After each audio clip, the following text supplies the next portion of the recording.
मेरा नाम सर्वेश पांडे है। मैं सौर आर्मी संगठन का संस्थापक और अध्यक्ष हूं। आज हम लोग जो यूजीसी के द्वारा एक काला कानून बनाया गया है जिसमें सामान्य वर्ग के बच्चों को पहले से ही शोषणकर्ता घोषित कर दिया गया है, उसी के विरोध में हमने यहां डीएम ऑफिस गोंडा में आकर के डीएम को ज्ञापन दिया है। कितने सूत्रीय ज्ञापन? देखिए, सूत्रीय की नहीं, हमारी सिर्फ एक पहले यही मांग है कि ये जो काला कानून बनाया गया इसको वापस लिया जाए।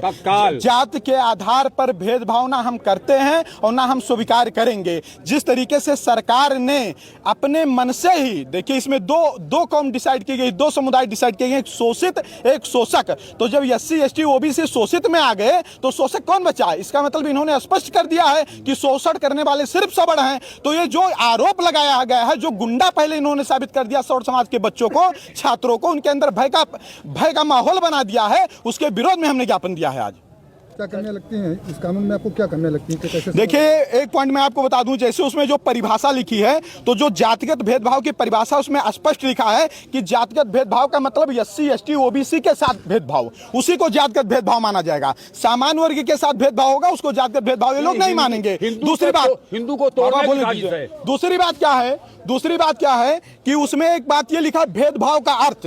तो भेदभाव का अर्थ लिखा है कि जात धर्म लिंग के आधार पर भेदभाव स्पष्ट होगा या अंतर्निहित होगा। जरूरी नहीं है कि वो स्पष्ट हो, मतलब हम किसी को सामने से गाली दें, वो चीजें स्पष्ट होती हैं। लेकिन अगर मान लो हम कोई बात सोच करके मुस्कुराएं और सामने वाले व्यक्ति को लग जाए कि नहीं, इन्होंने मुझको अपमानित करने की वजह से मुस्कुराया है, तभी वो मेरे खिलाफ शिकायत कर देगा। इस कानून के वजह से सामान्य वर्ग के बच्चे पढ़ नहीं पाएंगे। जो होनहार प्रतिभाशाली बच्चे होंगे उनकी शिकायत कर दी जाएगी, और जिस बच्चे की शिकायत की जाएगी, लोग कहते हैं कि वो तो BC उसका अध्यक्ष रहेगा, उसका अध्यक्ष प्रधानाचार्य रहेगा।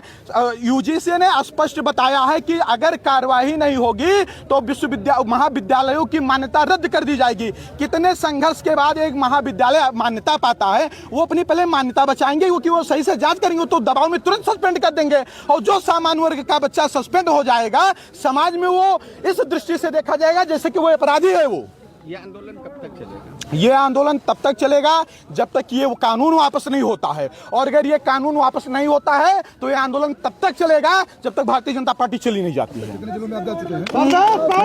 मैं सुनिए, मैं आपको बता दूं, सत्ता में आए, मैं आपको बता दूं कि कल मैं प्रतापगढ़ में था। हमारे राष्ट्रीय महासचिव दिल्ली के यूजीसी कार्यालय में थे, जहां पर यूजीसी के चेयरमैन ने बुला करके उनसे बात किया है। पूरे प्रदेश में चल रहा है। कल एक साथ कम से कम 10 जिलों में सौर आर्मी ने ज्ञापन दिया, उसके पहले कम से कम 3-4 जिलों में ज्ञापन दिया।